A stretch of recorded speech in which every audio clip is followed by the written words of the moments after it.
para finalizar, Fábio, o Pode Contar, eu diria assim, algumas dicas de vida que eu diria. A primeira delas é fazer o que você gosta, não querer ser o maior do mundo, mas sempre ser o melhor do mundo, talvez.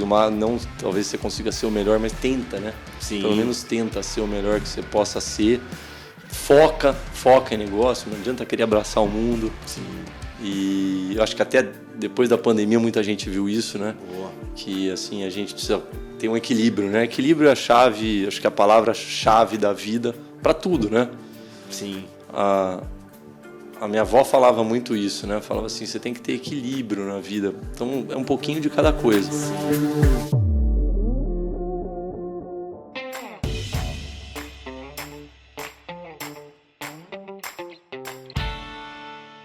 Olá, empresários e empresárias, tudo bem? Estamos aqui para mais um Pode Contar Silveira, com um convidado muito especial, Júnior Cabrino. Vamos falar sobre urbanismo, agro, rural, experiências também de multifranqueado e tudo que a gente quiser, né, Que for Júnior? interessante. Exatamente. Cara, eu prefiro deixar a bola com você. Se apresenta, fala um pouco também do seu ecossistema, para o pessoal entender aí do que a gente pode aqui fazer uma troca bem produtiva com os empresários que estão nos vendo aí. Primeiro, obrigado do convite, né? Um prazer estar aqui com vocês. A gente que é cliente faz tempo. Sim. Somos espectadores do podcast, né? E agora aí. estar aqui é uma alegria.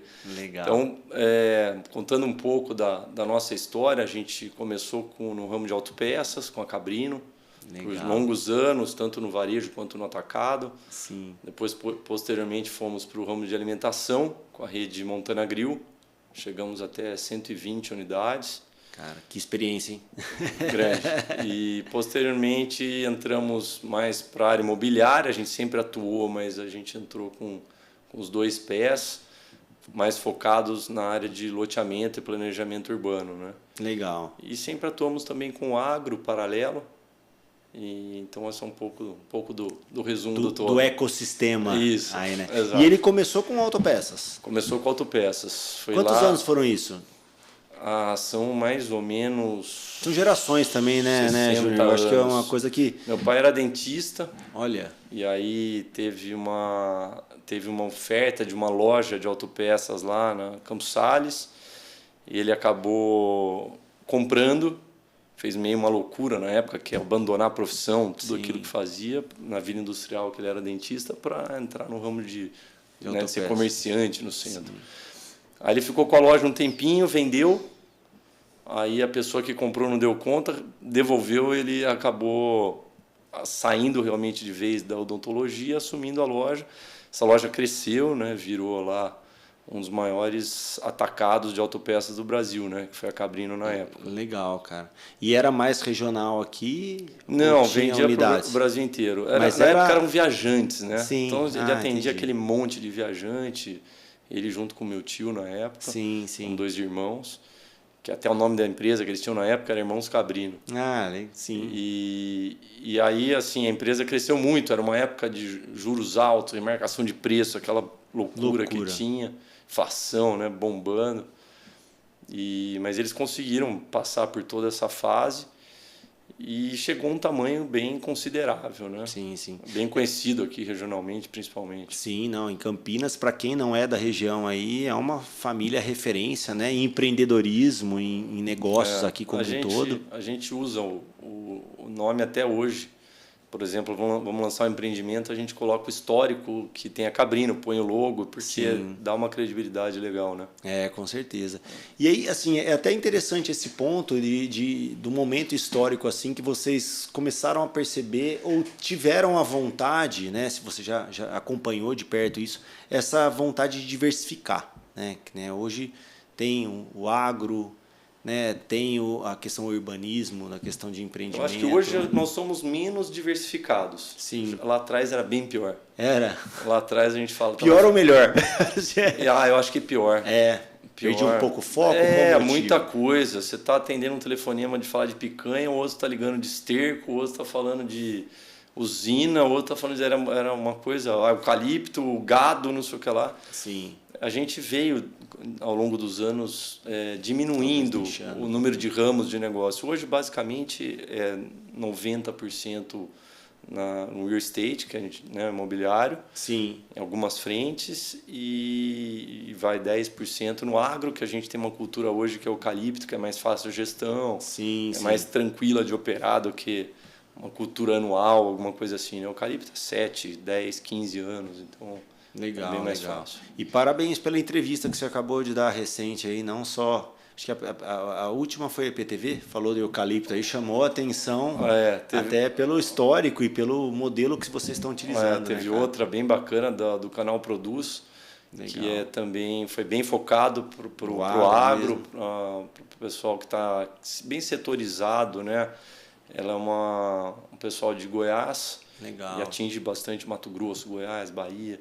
Acabou sendo bem visualizado também. Eu até não esperava uma amplitude tão grande de espectadores, porque eu estava esperando mais assim novatos no ramo e tal, mas acabou chegando nas multinacionais, CEO da multinacional. Cara, você vê como são as coisas, né? Essa internet daí é uma loucura, né? Que é aqui, né? A gente está falando, não sabe quem está ouvindo, né? Exatamente. Eu já fui radialista, não sei se você sabe. Já. Pô, então tá explicado. Tô acostumado.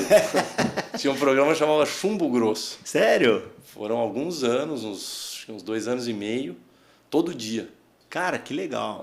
Eu e um amigo, a gente revezava os dois, falava junto, mas só bagunça. É que nem o Podpah hoje, esse podcast meio mais para dar risada mesmo. Na nossa época não tinha, né, ainda essa questão de podcast e tal, porque talvez seria melhor ter feito um podcast do que um programa de rádio. Sim. Então era rádio mesmo, estava começando o celular. Olha que legal. Vamos passar um pouquinho por duas histórias aqui iniciais. Eu acho que a Cabrino ela foi vendida depois, né? Essa gigante de autopeças que vocês montaram. Foi em que ano que ela foi vendida? Foi mais ou menos no ano de 97, por aí. A gente já tinha o Montana Grill desde 94, acho que foi 96 mais ou menos. Eu acho que um ponto muito importante no mundo dos negócios é saber a hora de sair, né? A gente acha que é um filho, né? Não pode ser, tem que desapegar um pouco. Né? Tem que desapegar um pouco. Mas foi um momento perfeito, assim. Eu acho que no Montana Grill a gente acertou também esse momento. Legal.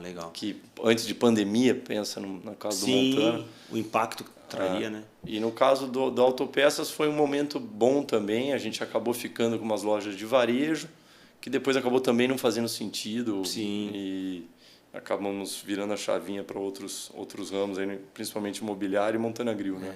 Eu acho que a experiência que vocês tiveram talvez aconteceu na Cabrino e aconteceu também no Montana. Né? Até o pessoal se identificar, o Montana ganhou uma proporção, uma fama enorme também, acho que no Brasil inteiro, porque o Chororó, né? Do Chitão de Chororó, os dois.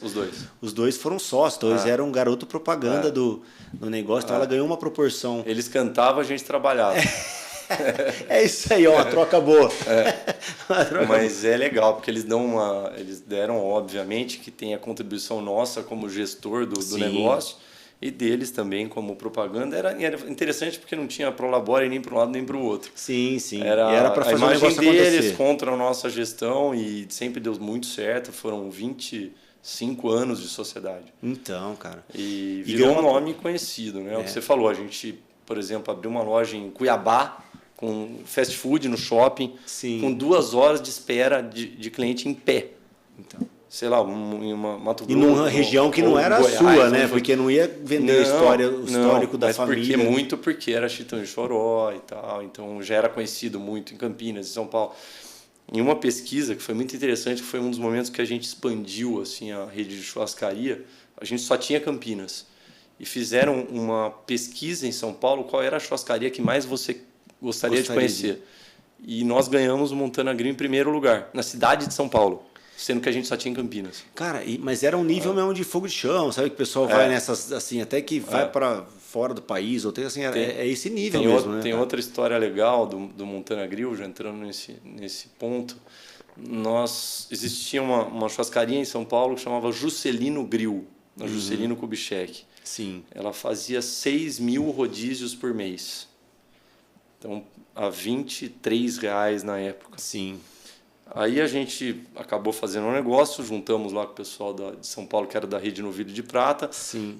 e transformamos essa churrascaria em Montana Grill. Sim. Simplesmente a gente mudou. Mudou a bandeira. Mudou a bandeira, mudou o nome no avental. O prato estava escrito Juscelino Grill, não deu nem tempo de mudar tudo.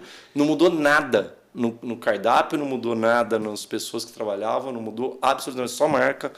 A gente passou de 6 mil rodízios para 21 mil rodízios. Caracolas. E o preço de 23 para 28, não, que era o preço da época. Para ter uma proporção até legal, esses números, para ter uma proporção da força que essa marca rapidinho a gente estava em 30 mil rodízios. Uma casa que fazia 6 mil. Olha só, cara. Sendo que não mudou nada, só o nome. E foi uma máquina mesmo, porque todo mundo em Campinas era uma referência. A gente vinha, quem vinha de fora queria ir, né? Tinha que marcar ali. E o que eu percebi que a gente conversando nos bastidores foi muito... Não, assim, teve talvez possa ser uma estratégia que você possa compartilhar. Vocês foram vendendo segmentos, né? Porque a Cabrino, você falou até do atacado, que comprou, que vendeu um pedaço, ficou ainda com a loja. Foram segmentos. No caso da Cabrino, a gente vendeu atacado, continuou pouco tempo com varejo. E a gente tinha um supermercado no centro e tal, mas assim, chegou uma hora que não compensava a gestão, né? Compensava se alugar o imóvel e ter uma rentabilidade sobre o imóvel do que sobre a operação o negócio, sobre a operação. No caso do Montana, a gente tentou vender o grupo todo. Sim. Eu fiz esse trabalho de roadshow, eu mesmo, particularmente, indo em São Paulo, do que a reunião que você imagina, e assim... Eram nichos muito diferentes. Um nicho é churrascaria, rodízio, é uma coisa. Outro nicho, fast food, franquias, etc. Com as 120 lojas. E outro nicho, a carne, né, de supermercado. Que era Montana Premium Beef. Que a gente tinha uma parceria com a Marfrig. E aí, o primeiro que a gente vendeu foi a carne. Eles entenderam que a marca era muito forte, eles também eram donos da marca Bassi. E o Montana, palavras do próprio... Né, o do dono da Marfrig, ele falou, enquanto não vender a prateleira inteira de Montana, eu não vendi o Bassi. Olha. Aí a gente acabou vendendo a marca, né, na classe de carnes, que era a classe 29, para ele, e as churrascarias para outra rede, que acabou colocando outra marca, que é a NB, e os fast food para um fundo, que é o Alipar, que é dono de outras redes de alimentação também. Então, vendendo nichado foi melhor do que se vendesse... de uma vez só, né? Pensando em EBIT, dessas questões. Mas você acha que o resultado seria melhor tudo junto ou não? Você acredita que... Só ia ser mais fácil. Talvez fosse mais fácil. Operacionalmente. Assim, porque existe um momento ali de transição de passar o bastão. Aquela coisa toda. E 3 negociações com 3 pessoas diferentes. Né? A mais trabalhosa foi a franquia. Sim. A franquia foi mais trabalhosa de vender porque, assim... É um negócio mais complexo, né? Aquele monte de lojas no Brasil todo. Franqueados também, né? Muitas vezes ali se dando a sua opinião ou querendo falar uma coisa. O franqueado é complicado. O franqueado é complicado, assim... Eu costumo dizer que o franqueado é igual um filho, né?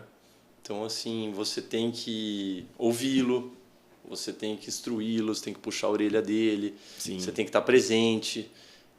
A gente nunca gostou daquela questão do franqueador empurrar tudo goela abaixo, sabe? A gente sempre foi de conversar, de entender.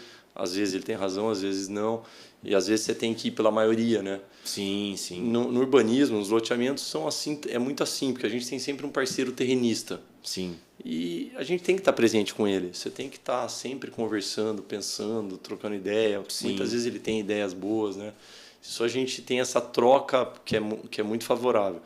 No caso das franquias, tem um índice interessante aí, que nós fomos a única rede de franquia com mais de 100 lojas que nunca teve uma ação contra um franqueado e nem um franqueado contra nós. Olha que legal. Foi a única rede que a gente conhece que você olhando, né? É legal a gente contar da de profeta do acontecido aqui, né? Mas de fato o franqueador, cara, ele é um prestador de serviço e ele atende, ele tem que ser um auxílio de gestão ali para aquele cara, né? Ele é muito mais prestador de serviço do que de fato ali a questão da mercadoria ali, dos pratos. Ele tem que entregar serviço, ele precisa deixar o cara... E é muito serviço, né? Marketing. Então... A concorrência numa rede de fast food eu acho que é a maior que eu já vi na vida. O cara entra numa praça de alimentação com fome, Aí ele olha, tem 32 lojas. Sim. Todas, uma do lado da outra, todas querendo divulgar o teu produto e teu preço, um mais que o outro. Sim. Não tem concorrência igual. Hoje no loteamento é uma beleza. É super fácil. Eu tenho uma área aqui, a outra, né, 2 quilômetros, você nunca sai tudo junto. Deixa eu fazer uma pergunta para você de curiosidade que me deu agora. Por exemplo, no exemplo do Montana, né? Você tinha 3 sedes aí, que seria a carne, que foi vendida primeiro, a franquia e depois as lojas maiores, né? Tal, isso, as churrascarias. As churrascarias. As margens diferentes. Completamente diferentes. Completamente diferentes. E você acredita que a venda facilitou porque a margem era maior, o negócio era mais lucrativo, porque o comprador encaixou mais? Na verdade, são business muito diferentes. Né? Não é só a margem, mas o conceito como um todo. Uma churrascaria tem mais de 60, 70 funcionários. Sim. Só que tem um número muito maior de né, quando você vai olhar em resultado, em faturamento, do que um percentual de uma loja de franquia. Sim, sim. Então, assim, são business diferentes. No caso da carne, a gente tinha um programa onde o pecuarista produzia um boi diferenciado, que, né, com menos idade, com capa de gordura de tantos centímetros e tal. Sim. Ele ganhava um pouquinho a mais por produzir um boi desse e a gente vendia essa carne com a marca Montana. Sim. Quem fazia todo esse trabalho era a Marfrig. Vocês não tinham uma operação, vocês tinham uma parceria. Uma parceria com a Marfrig que tocava toda essa gestão. Então era mais um royalties, entendeu? Sim, legal. Apesar da gente estar por trás do processo e sempre participar de tudo. Vocês estavam ali muito mais como marca mesmo, né? Era marca. Como mais franchise ali, como como que fala, licenciamento, alguma coisa nesse sentido, né? Era mais contrato nesse sentido. Era um lado que até meu irmão que operava mais. Sim. Foi até uma ideia dele que foi muito positiva, porque a gente conseguiu só através de marca ter um resultado super bom, né? Sim, pô, legal. Só de royalty, né? Sim. A gente fala até mesmo. Hoje eu tenho proximidade também, amizade com a Bianca, que é da família Senna. Ela é presidente da Ayrton Senna Brand, né? Ela só cuida da marca. Só cuida da marca. Então, isso é uma coisa... Cara, de uma marca mundial, você teve uma marca que nacionalmente, não teve Montana, teve fora do país. Ou até a própria Cabrino. A gente estudou muito, mas acabou não indo. Outra questão de marca no nosso grupo é que a gente acabou aproveitando a marca Montana, né? Depois que tudo foi vendido, a gente registrou a marca para o mercado imobiliário. E aí hoje é Montana Urbanismo. Cara, e vamos migrar para esse tema aí, né, cara? Eu acho que você foi escolhendo margem, é isso? Você foi escolhendo margem, cara, melhorando a margem. Não é só margem, eu acho que assim, eu acho que o nosso DNA, na verdade, desde o começo foi mais imobiliário. Era o que mais se identificava. E assim, principalmente meu pai sempre trabalhou muito com imóvel, comprando, vendendo, imóvel de renda. Sempre gostou de uma esquininha. Então, assim, a gente aprendeu muito da questão do imobiliária com ele, né? E se transformar, né? Às vezes você compra um imóvel que hoje não é nada e amanhã ele vira, por exemplo, 7 torres, etc. A gente tem históricos assim. A gente tem um imóvel, por exemplo, que tinha tudo que é problema que você pode imaginar. Tinha um poceiro, uma ação de uso capião, tinha uma rua passando no meio, tinha, pensa num desastre, viela, não podia fazer nada, viela, tudo. Só faltou achar uma onça lá dentro.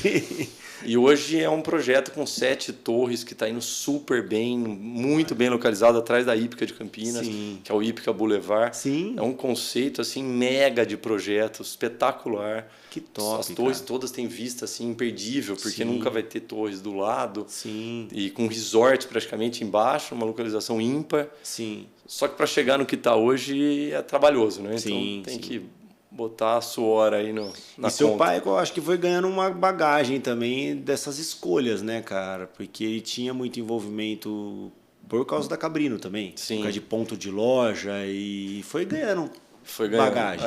Ele sempre foi muito comerciante. Sempre. Eu fiz pós na GV. Fiz SEAG, né? Que é aqui no Unicamp, fiz um tempo em São Paulo. E tem lá os livros de negociação, né? Aí fui ler o primeiro livro de negociação, falei, mas ele faz tudo que está no livro sem ler. E tem muita estratégia, né? Lógico. Tem umas até assim que são até exageradas, o lado que você senta na mesa, não sei o que lá, uma coisa até... Mas acaba ficando meio... Mas assim, 80% é muito positivo. E né, da natureza do seu pai. É, da natureza dele. Olha só, cara. Sempre foi. Legal. E, cara, o que vocês fazem no todo, assim, urbanismo? Você citou a questão do próprio prédio aí, vocês entram com parceria também? Nós temos três frentes, né, no real estate. Uma delas que é onde a gente emprega maior tempo e etc., que é a Montana Urbanismo. Basicamente, a gente transforma hectare ou alqueire em metro quadrado, sempre conciliando qualidade de vida, preservação ambiental, produtos diferenciados. A gente sempre põe muitos atrativos no produto. A gente inovou um pouco o mercado nesse sentido. Sim. Esse é a Montana Urbana. A gente tem produto, bairros planejados, aí temos também loteamento fechado, tem mais alto padrão, mais baixo padrão. Meu próximo agora é um baixo padrão de lote de 126 metros. Minha casa, minha vida.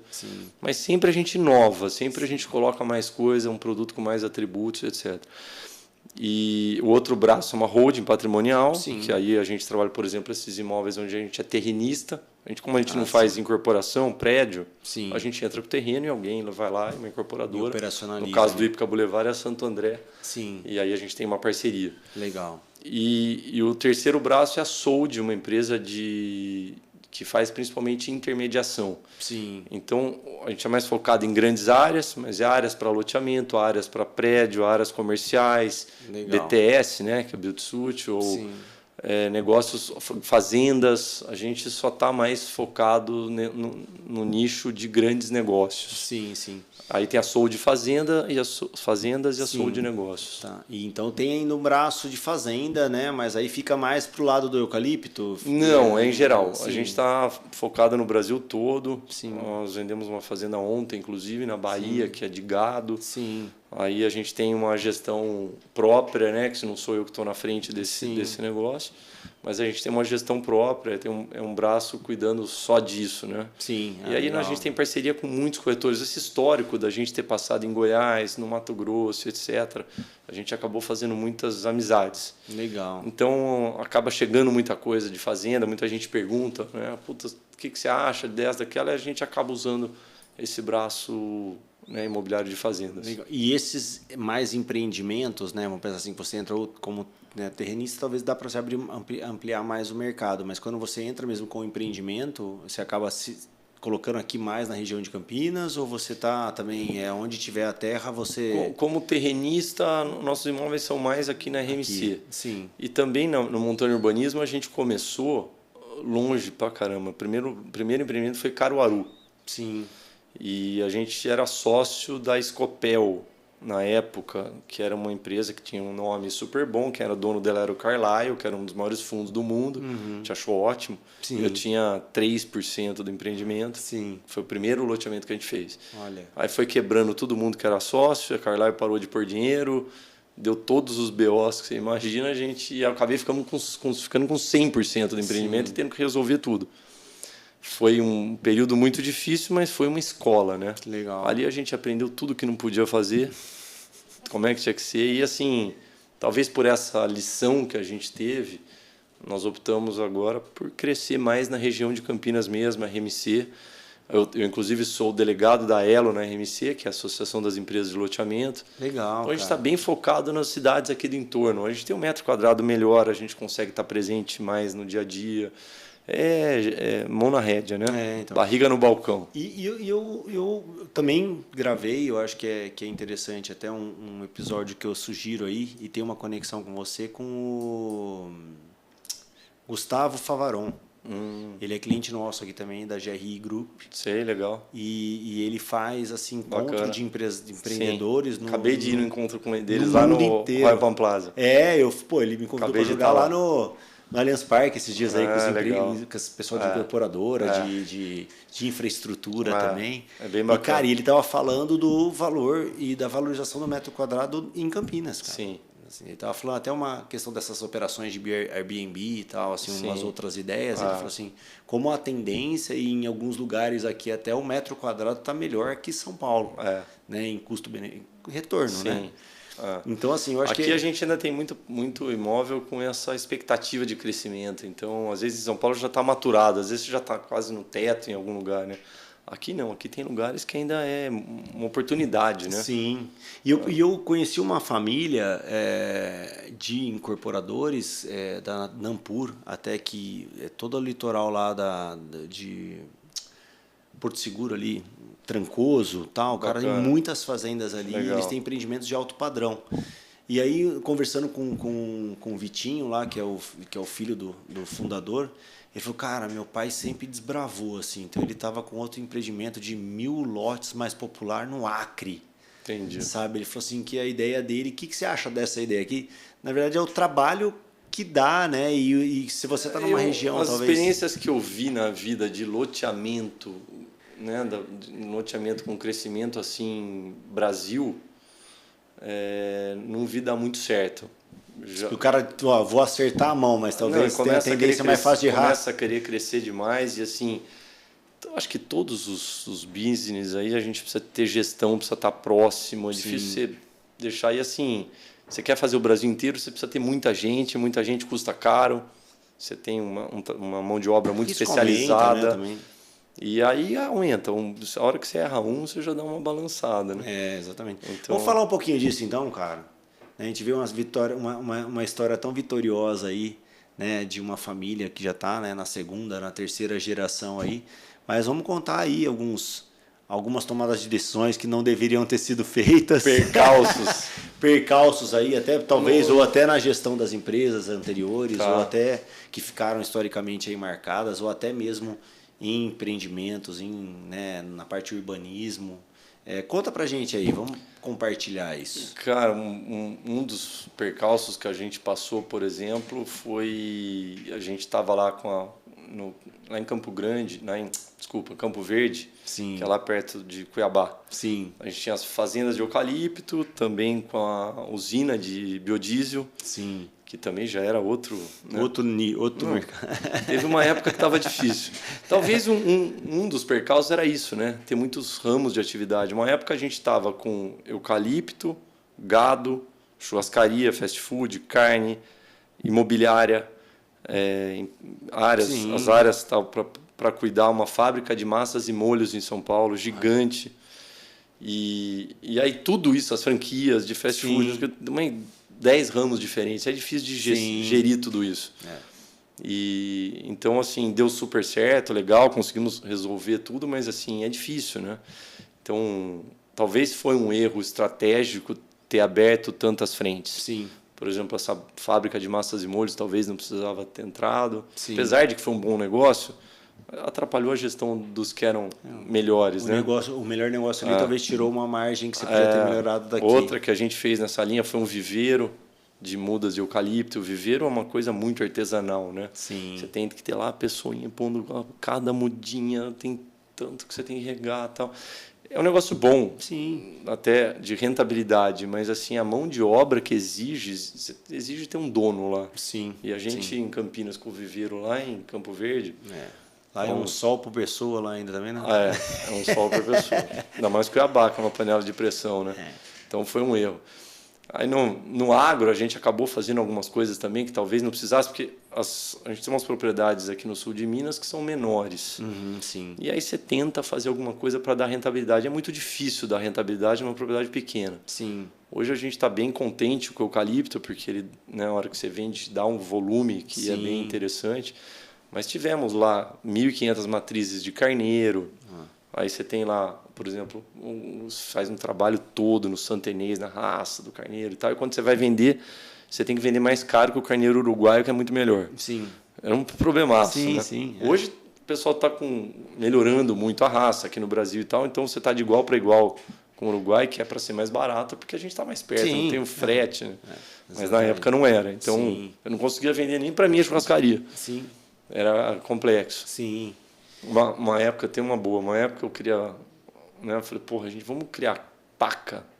Paca? Porque paca é um dos animais silvestres que todo mundo fala, porra, mais gostoso que tem. Sim. Vamos criar paca para a gente poder, né, vender, comer e tal. Falei, fui lá e comprei um livro.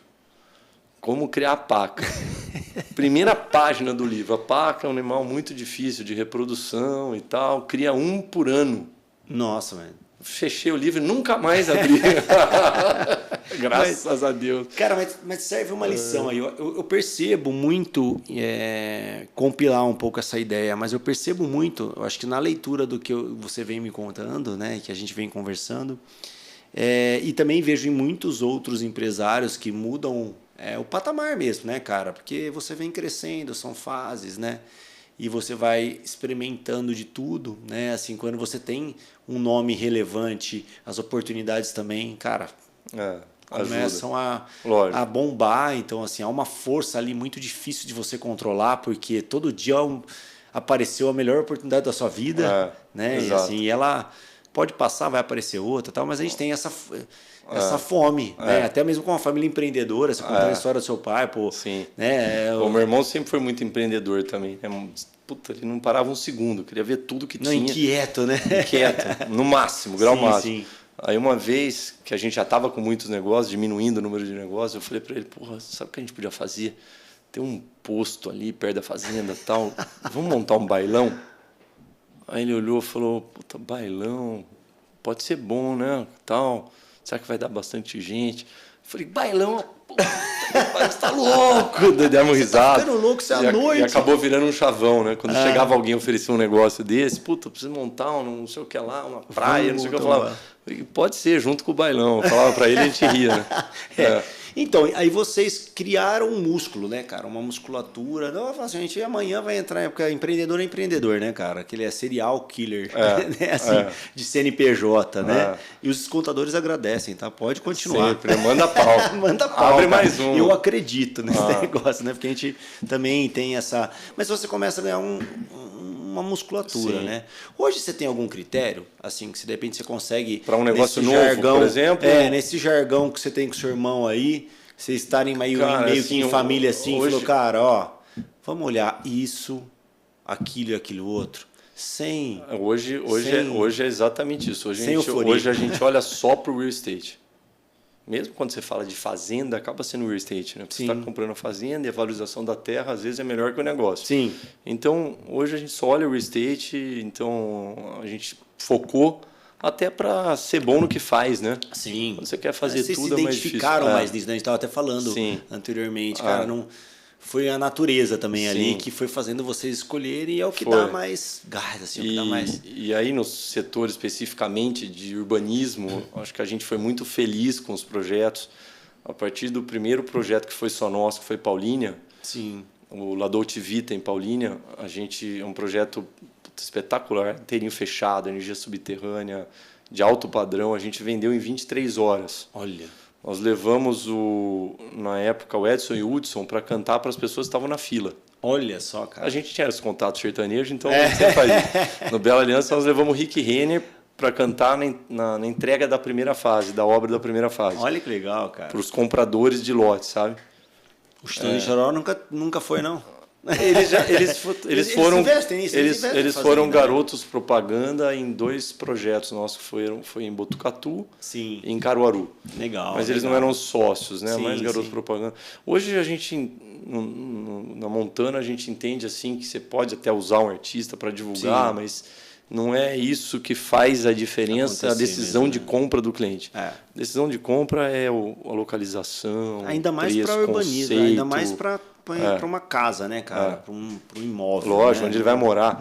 A gente vende um sonho, na verdade, que é você se pensar com a sua família num condomínio fechado, com segurança, com clube, com uma interação com a sua vizinhança, com área de lazer e tudo, e é um sonho que vira realidade. Isso que é o mais legal do que a gente faz hoje. A gente vai passear, por exemplo, no Bela Aliança. Hoje é o bairro planejado mais completo do Brasil. Que legal. Que é o case, né? Um case de sucesso. É um case. Estou vindo de lá agora, acabamos de gravar com a SBT. Ah, legal, cara. Então, conta pra gente esse projeto aí, pô. Vou contar. A gente passeia por lá, você tem toda vez agora, acabei de sair dos plantão, dei uma voltinha antes de vir para cá. A gente sente uma felicidade muito grande, sabe? De ver aquele monte de casa sendo construída, do povo vindo para lá e aquela loucura assim de morar num lugar com todo esse conceito, com toda esses atributos que ele tem, né? Sim, sim. Para te contar um pouco do Bela Aliança, era uma área da antiga Granja Ito.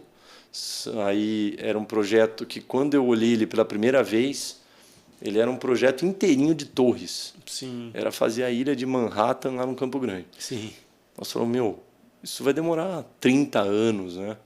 E graças a Deus foi assertiva essa decisão, né, que a gente tinha de mudar esse projeto. Foi até a oportunidade que a gente teve de entrar junto com a empresa montante. Sim. Que são muito bons, são nossos sócios. Sim. E são lá de São José dos Campos. Sim. E aí a gente desenvolveu todo esse projeto junto. Um desafio gigantesco, que é pensar num projeto que você não sabe quando ele vai sair, porque lá ele afeta muito o bairro, era um vazio urbano. Sim. Tem uma unidade de conservação, que é uma mata de 330 mil metros dentro do projeto. Nossa. Então, a gente levou 15 anos para aprovar. Olha. É um absurdo, né? Você Sim. pensar em 15 anos. Então, que projeto você vai pensar para fazer nessa área, só que ele vai sair daqui 15 anos? É um desafio gigante, mas eu acho que a gente acertou. Nós fizemos um projeto que foi todo uma área comercial na frente da John Boy Dunlop. Sim. São 3 quilômetros de John Boy Dunlop. Olha. E toda essa frente ela tem uma vocação comercial, mas ela é mista. Você pode usar tanto para residencial quanto comercial. E toda a parte de trás foram um lote de 250 metros com vocação para residencial, mas também pode comercial. Sim. E aí a gente criou todos os atributos do produto, que isso que fez o grande diferencial. Então lá tem 8 quilômetros de ciclovia, olha, todo em torno do parque, 5 quilômetros de pista de caminhada. A gente fez e doou para a prefeitura a base da Guarda Municipal. Olha. No começo do projeto era um investimento de R$1 milhão. Aí eles foram exigindo tanta coisa que custou 4. Foi uma alegria. Uma coisinha de nada. Aí a gente fez um parque de educação ambiental para mostrar para as pessoas do bairro e da região como se preserva uma área igual essa, né? Um sistema, né, ecológico que tem lá dentro de 330 mil metros. Sim. Então tem auditório verde, horta, pomar, né, tudo isso. Aí fizemos um parque recreativo, e que também é super bacana, que todo mundo para o bairro inteiro usar. Todos os acessos... E nesse caso é um projeto de um bairro aberto. É um bairro aberto. Ele é aberto, mas ele tem um controle, porque todos os acessos e as saídas têm câmeras ligadas a Sincamp. Sim, legal. Com a CR, que é a leitura de placa. Sim. Então é um bairro com certo controle. Sim, tem legal. câmeras no bairro inteiro. Aí nós montamos uma associação com aplicativo e tudo, que ela consegue, inclusive, colocar ronda. Sim. Hoje tem ronda da associação legal. No bairro. Então, ele, apesar de ser aberto, ele é mais seguro do que um bairro convencional. Sim. E tudo isso que ele tem, 3 estações do BRT na porta, a maior do bairro também é lá. Aí, com tudo isso que a gente criou, de conceitos, de atributos, a gente acabou levando um comercial muito imponente. Então, hoje são 2 hospitais, uma escola, que é a escola adventista. O IGA Atacado abriu lá e está indo super bem, está bombando. Legal, cara. E isso nos lotes que seriam mais comerciais. De frente, ali, mais comerciais. Ali. São 42 mil carros por dia. Cara, gigante. Não, é o maior, quadrados em... É o maior fluxo, 1,5 milhão. É o maior fluxo a avenida de maior fluxo de Campinas. Olha. Aí nós vendemos a escola adventista. Aqui tem, que é aquela rede de utilidades. Sim. Uma clínica, agora, recentemente, mais uma clínica de crianças e tal, crianças que têm uma deficiência. Aí vendemos 2 malls, o São Vicente Supermercado. Cara, isso mostra a estrutura que o bairro vai entregar, né? Assim, 2 torres. Então, assim, quem morar lá vai poder ir de bike para um supermercado, vai ter onde parar, vai poder sair de bike, pegar o BRT. Aí você tem os malls. A gente acabou estamos finalizando uma negociação com uma rede de alimentação, uma das maiores do mundo. Bacana. É a maior, mas eu não posso falar quem é. Você sabe como é que é. É uma que está investindo mais em imóveis do que em lanche. Talvez. E, então, assim... Tá pivotando? O grande case desse projeto é ele ser um bairro novo e ter tudo que ele tem. Sim. Ninguém começa de cara. Geralmente as áreas comerciais elas vêm depois do residencial, depois de muito tempo. Aqui a gente já veio junto com tudo isso, né? Então realmente é um potencial de valorização grande, né? E por incrível que pareça, o que a gente achou que ia vender primeiro de todos, que era uma casa de material de construção, nós não vendemos até hoje. Olha, e vocês definiram, assim, ó, esse ponto aqui é para uma Não, casa... Não, a gente fez um mix, mas Tá. não definiu o que seria onde. só não assim. iam tentar deixar muita coisa igual, Isso, talvez. é. Vocês iam, Por exemplo, vendemos um atacado, que é o IGA, e um supermercado, que é o São Vicente. Sim. Então, não vamos vender 2 atacados nem 2 supermercados. Sim. Então, tem um mix de produto. A gente aprendeu um pouco disso nos shopping centers, né? Com Sim. Montana Express, etc. Sim. Então, é o que a gente gestão fez ali lá. Legal. Agora, a gente é suscetível a vender um lote eventualmente que a gente não sabe o que o cliente vai fazer. Né? E aí Tem cliente que compra para investir, amanhã ele pode fazer alguma concorrência. Então, isso a gente não dá para a gente não controlar. consegue ter total controle. Ele consegue ter até um determinado ponto. Né?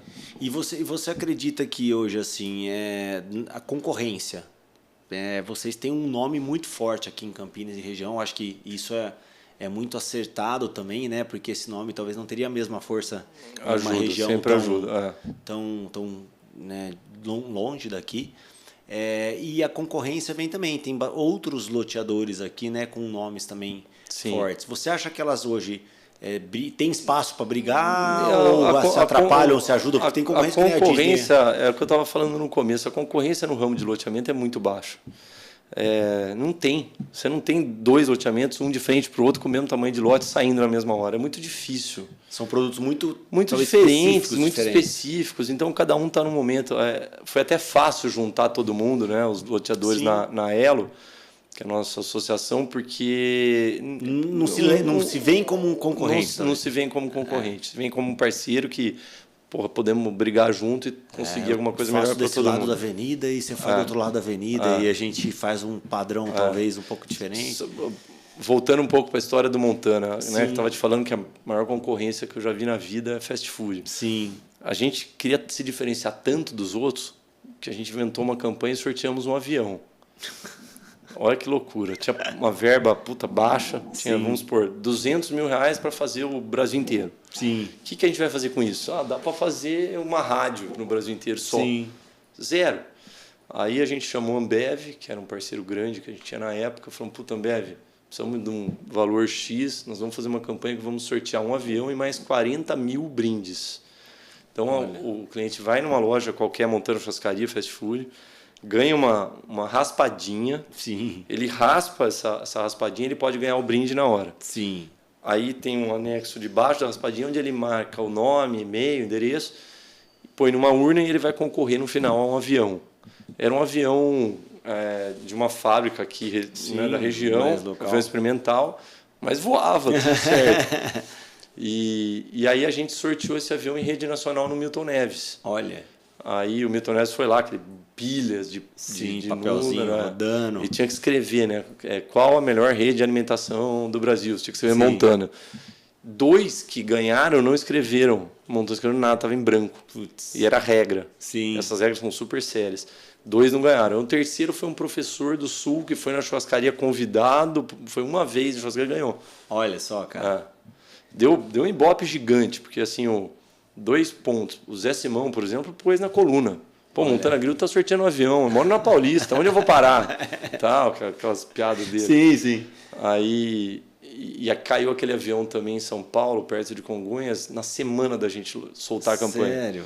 E aí ficamos desesperados. A gente falou, lança a campanha, não lança. Acabou de cair o avião, o que você fala?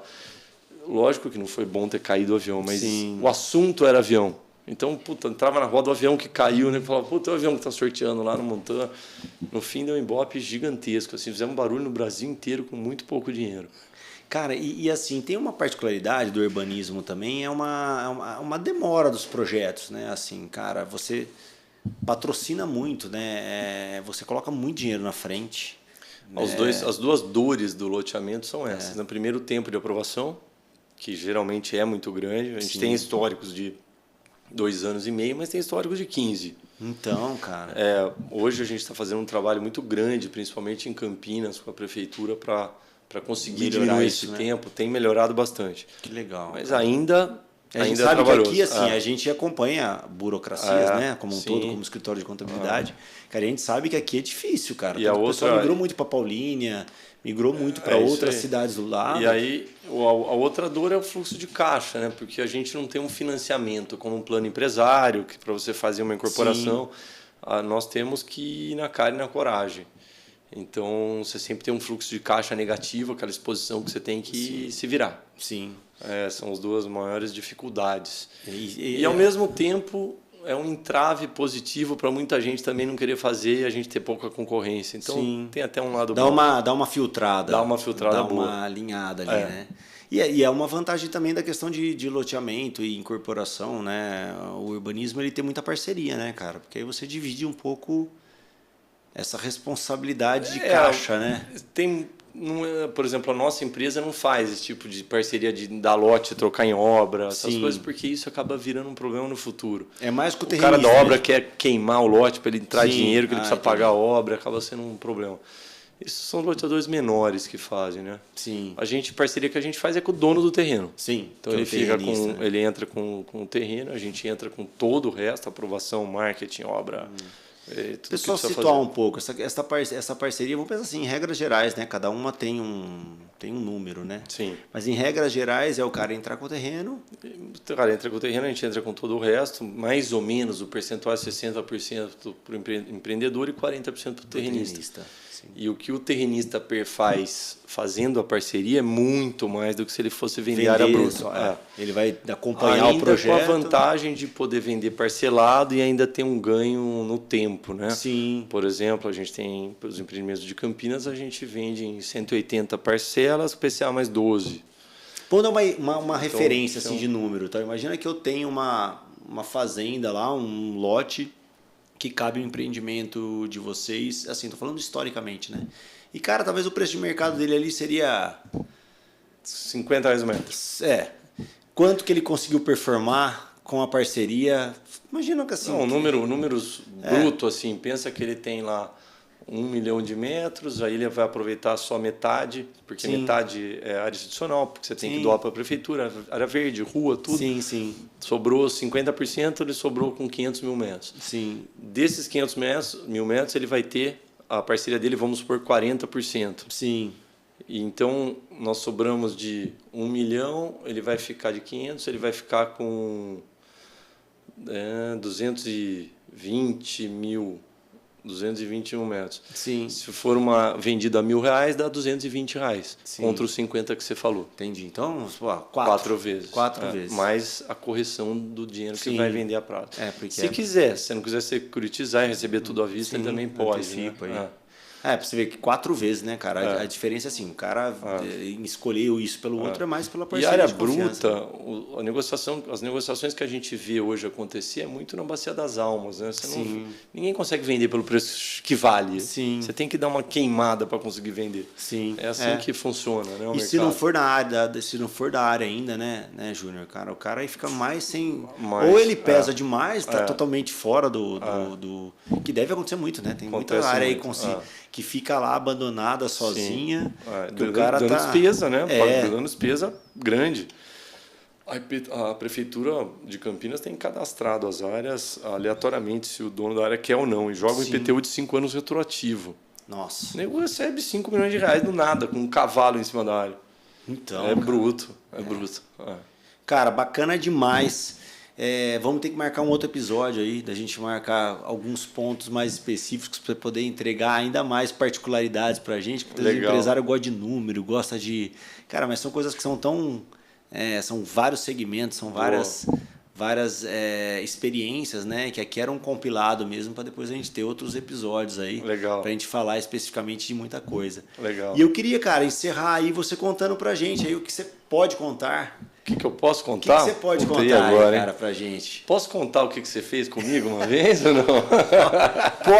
Pode, velho. Eu vou ficar vermelho aqui, dá uma agitada aí. Eu falando sobre negócio de contabilidade, né? Número, tal, ver se é assim ou não é, a planilha, forma de contabilidade e tal. Aí deu 30 segundos, ele me manda uma mensagem assim, um SMS.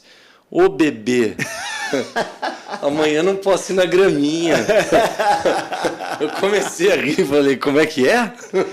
Cara, Beber? Quem nunca errou? Quem nunca errou? Achou que tava falando com o Gustavo Lima e tava falando com o Júnior, cara. Pô, eu falei bebê, eu falei, essa vai ficar na manga, tá aí. Nunca mais me chamou de Fábio, cara. Me chamou de bebê. Saiu da manga hoje. Mas assim, eu acho que para finalizar, Fábio, o Pode Contar, eu diria assim, algumas dicas de vida que eu diria, puta, a primeira delas é fazer o que você gosta.